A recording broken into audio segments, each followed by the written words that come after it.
quotient is a measure used to assess an individual's overall health and awareness of health issues. So if you see here also, the important word is awareness. So even medical fraternity believes that health quotient is nothing but being aware of your health issues. So how do we measure this? A health quotient assessment is done where there will be forms. They will ask what kind of disease you had in the past, what is your medical history, and what are the factors which impact your health. Do you have allergy to any aspects, any drugs, any food? So they compile this, and there is an algorithm which they use to determine your risk for certain diseases, heart disease or other future diseases. And nowadays, in today's world, we have genomic sequencing through which we can even do entire mapping of which foods will be suitable for us, which will not be.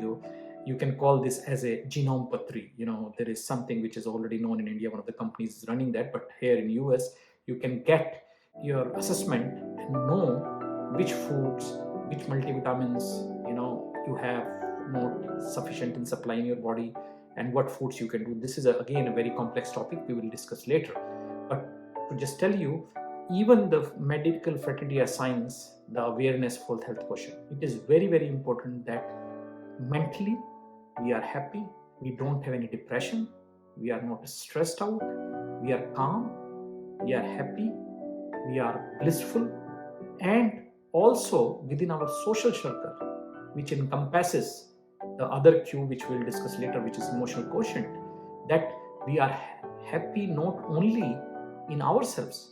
We have certain duties as a social animal. We have to interact with our families, our friend circle.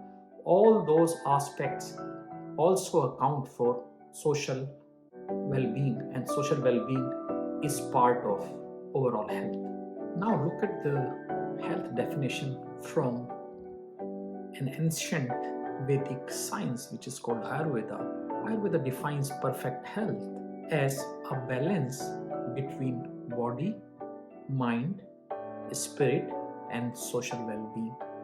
You will be surprised that the definition by WHO and definition by Ayurveda are not much different. They are talking about not only body, but they are also talking about mind and social well-being. In fact, in Ayurveda, there is something beyond. They emphasize on the twin concepts of balance and connectedness throughout the Ayurvedic text. You go and see, they say that the entire universe is made up of 5 elements, which are space, air, fire, water, and earth. So there has to be a balance. We are nothing, but we are this smaller part of this entire vast universe. It is very important that a balance of various elements of universe has to be taken into account, and a social circle or social well-being is also part of it. I take this to a next level, and if I connect this to a molecular biology or a science theory, or our body is made up of multiple cells, and then they are doing multiple functions, they are interconnected. There is a signal which is given from various cells to the next cells, and that signal goes to brain, and it's a complex signal transmission pathways which happens, and any disturbance into this pathway leads to diseases, cancer, abnormalities. So if you look at from that side, even the Ayurveda and science are kind of saying similar thing, and it's surprising. Science is pretty new when it's compared to the old Vedic sciences, but at least they agree on something. If you take it further, and if you try to create a connection, when we say in Ayurveda that there is a deep connection between self and the environment, and this is well established in Ayurveda, that any individual's health is dependent on the environment they live also. Same thing, if I go into scientific layer or scientific aspect, you can say that as science of epigenetics. It is clearly defined that certain diseases, we may be prone to certain diseases from our parents, but those don't get manifest in us unless and until an appropriate environment is given. Example, certain tumors are happening when we are living in a pollution area, we are having smoking, and those mutations get aggravated. So to maintain healthy life, we need to maintain a balance in interacting with our environment in a wholesome way. That's how we have to do it. So everything is having an impact on the other related aspects. To maintain a balance, we need to choose the healthy lifestyle or healthy body. Healthy mind is not just because of doing certain exercise. You go to gym, do exercise, you may be doing very well to your body, you may be making muscles, but that's not enough. You have to have healthy diet. You need to make sure that you are happy in what you are doing. Your mind is healthy. Professionally, when you are doing your job, in relationships, you are really feeling good about yourself. So one aspect is exercise. You do exercise, you do pranayams, you do yoga, you should do meditation to keep your mind calm, because there is no way you could avoid a minor professional stress, some stress from relationships, relatives, this social network, but you need to practice every day pranayam, breathing exercise, which I have given certain examples how we can calm ourselves in separate videos. A journey to a true holistic health is through bringing awareness to your health quotient and accepting that health is not just about keeping your body fit. You need to keep your mind fit. You need to keep your social circle fit. There should be happiness when you talk to each other. There should be relationships where you are looking after each other. It's a genuine, authentic relationships. Now let's go to the topic, to dig it further, how we can attain holistic health, and how the focus on holistic well-being goes through IQ. And when you are focusing on IQ, don't forget HQ. Health quotient is something which has to be in parallel practiced, and that's what I told. These all 4Q, we should try and make a balance, contribute awareness to each Q in parallel, so that we are not waiting for one Q to give you certain aspects of either health or money or freedom, and then emotional quotient, and then finally spiritual quotient. No, try to practice each one of them, bring awareness to each one of them in parallel. 5 core things you should do in your routine, and I have experienced myself, and I have suffered diabetes very early on in life because I was focusing too much on my studies and later on professional life. So I suffered a lot. So it's a personal experience. If we commit to 5 things in our life on regular basis from very early on, and that's where I gave example how parents can help children by the age of 6 to get into these habits. First one is commit to exercise daily. Exercise does not mean that you go to gym, do weightlifting. You can do any sort of exercise. You can do running, you can do jogging, you can do yoga, you can do some sort of breathing. That is must in addition to whatever you do. But some sort of exercise is needed for us to make sure that we are healthy.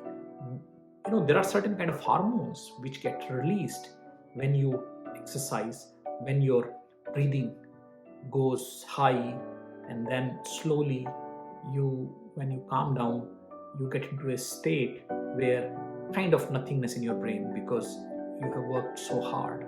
So you get certain hormones released due to exercise, and that is again an individual topic which we will discuss in a separate video. But exercise brings goodness, happiness, calmness to your brain. So exercise, you should commit to exercise. Second is sleep well. It is written everywhere. Everybody says that, oh, sleep well. At least 7 to 8 hours of sleep is must. And you can test yourself.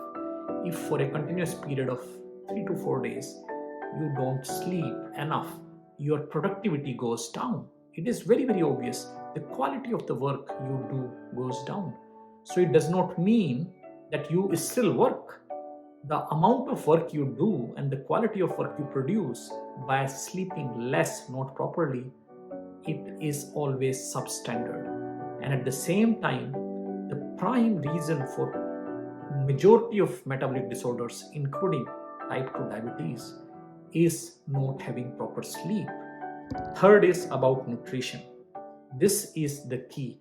If exercise contributes 10 to 20%, I would say 80% is your food. And how our body behaves, it is primarily dependent on what we eat. If we eat wrong foods, if we eat unhealthy foods, if we eat processed foods which are in packets, anything which is available in packets, it's not healthy. Eat real food. Eat foods which are seasonal. You should try to eat different color vegetables. At least 7 different color vegetables you should eat in your plate. That is must. And if you see, and we will do a separate video on certain way of eating, what you should eat, what you should not eat. We should try to avoid any carbohydrate other than what you get through fruits or vegetables.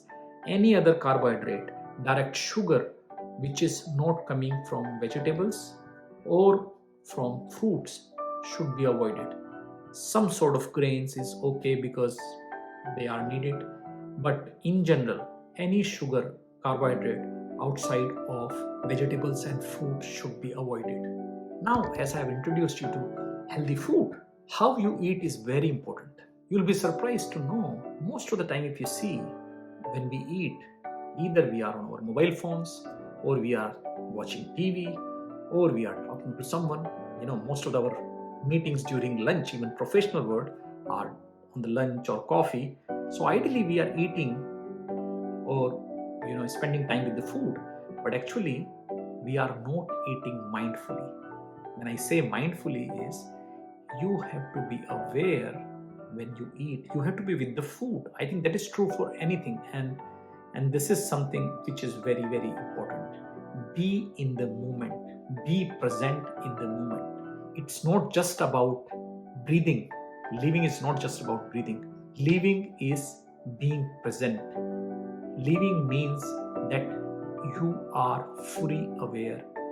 You are fully sensitive about what you do around your environment, people you live with, what you eat, knowing everything to the core of each activity you do.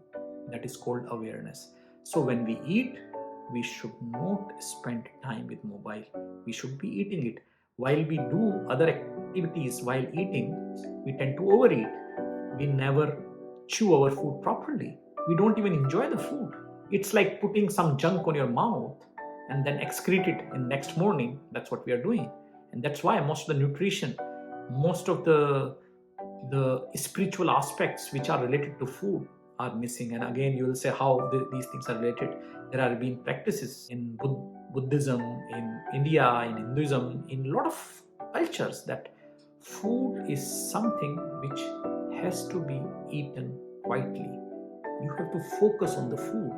It is not just an activity. It is spiritual. It is something which gives you life. So you have to eat in that way. As I told you, I have experienced this and I have suffered. I have seen the negative side of it. And once I realized this, I have also seen the benefit of bringing awareness to your food, your activities which you do.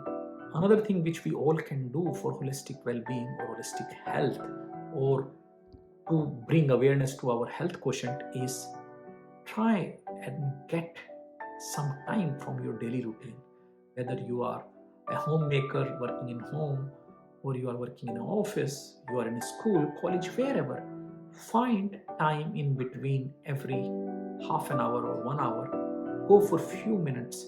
If not, few seconds, 60 seconds, breathe through both nostrils. Go out, spend time outdoors. That's what I'm trying to say. Get the fresh air. Try to make sure that you do some breathing exercises while walking. Like, you can do Anulom Vilom. Just I have given introduction how it can be done. While walking, you just go fill your lungs with fresh air. Nowadays, this air conditioning and heating, staying inside, is the primary cause for a lot of mental stress, lot of diseases. Especially our gut is getting spoiled because of wrong food and the way we are staying inside and just recirculating, re-inhaling the air which is not healthy. We should spend time outside. In fact, the kids should be encouraged to do activities which are outside of home. I struggle with my kids that go out since, and early on in my life I did not focus on that. Now it is very difficult. As I told you, by 6 years of age, if you don't demonstrate healthy habits to them, you have to really work hard to make sure that listen to them, because you did not demonstrate. And that's where I say holistic parenting, it is very important that you demonstrate nice habits, discipline, all great things which are needed for the future of their holistic well-being. Different cultures have different ways of bringing calmness to them. Some do pray, morning prayers, go to church, go to temples. There are different ways. The ultimate intent is slow down. Spend few minutes. Spend at least 15-20 minutes with yourself. Reflect what you have done. Reflection is one aspect which people often ignore as part of holistic well-being. Whatever you do in a day, just sit for 15 minutes, 20 minutes in prayer or alone. Just think about it, what you have done full day. Was it right? Was it wrong? Just be a drishta. Just watch yourself doing all those activity in the full day and see, can you better them? Can you do things differently? If you hurt someone, practice not to hurt next day. If you could have done something in a certain way which could have given happiness, try to do that way. So every day, try to better yourself by reflecting on full day's task. I have a simple phenomena that if I go to a mirror before sleep, and if I can't see myself in the mirror with eye to eye, that means there is something which I did not do right in that day. I would try and remember what was that, and I'll try to reflect and make changes from next day onwards. This is a very nice way of keeping yourself emotionally healthy, because if you reflect back on your routine, I think it is time you get with yourself. The problem is, in today's world, with the social media, with laptops, with phone, everything, we all are 100% of the time on the phone. I'm 100% sure that none of us even get 5 minutes of time with ourselves. So I think reflection is very important. Either you do through prayers or you do sitting alone. At least spare some time for yourself every day, morning and evening, 10 minutes your time with yourself.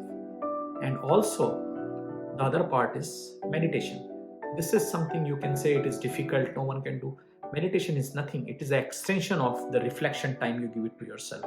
So you do some breathing and then close your eyes and try to end your reflection going to zero thinking. It is not possible in the beginning, but you keep practicing with the breathing, pranayam, anulom vilom, and then just sit idle. Just watch your thoughts. Slowly you will see that your mental traffic will slow down and you will start becoming better. You will be more calmer. Next day you will be more prepared. Similarly, when you wake up next day early, do not pick your phone first. The moment you pick your phone first, what happens is that you are going through the same routine which you left yesterday. You are unable to plan. Your day starts with social media. It will never give you time. Obviously, waking up early is something very, very important.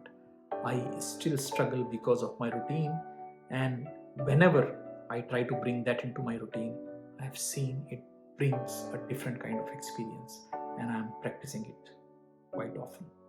There is another component which often people forget to talk about. Is there any link between our body, can we take care of our body through massage, through acupuncture, through naturopathy, which is beyond your natural food?